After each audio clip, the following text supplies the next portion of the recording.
Isang grade 10 student sa probinsya ng Iloilo ang kinitil ang sariling buhay dahil di umano sa mababang grades na ibinigay ng kanyang guro.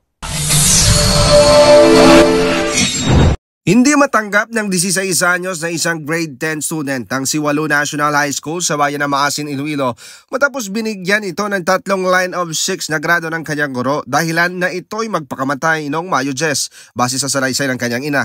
Noong umumi ang kanyang anak, nakita nito ang kanyang muka na dismayado at malungkot.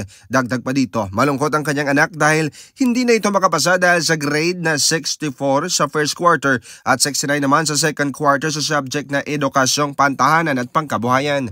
Napag-alamang bumagsak ang grado ng estudyante dahil sa ipinagawang project ng kanyang guro na isang pagluluto. Dahil sa kakulang na pera, hindi ito na-comply ng estudyante.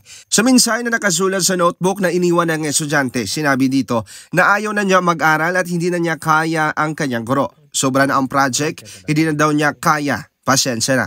Pumunta naman ang personal ng Schools Division of Iloilo sa lugar at nagbigay ng tulong pinansal sa pamilya ng estudyante at sinisigurado sa pamilya na magiging patas ang ginagawa nilang investigasyon matapos ang nangyari. At mga K5, sinabi pa ng ina ng biktima na humihingi siya ng hustisya matapos ang nangyari sa kanyang anak upang hindi naman mangyari pa sa ibang mga bata. At para sa Network News mula dito sa lungsod ng Iloilo, ako si K5 Aaron Refollo. Para sa Kampiyon na Balita, serbisyo publiko at kasiyahan sa bawat Pilipino. K5 News Apan.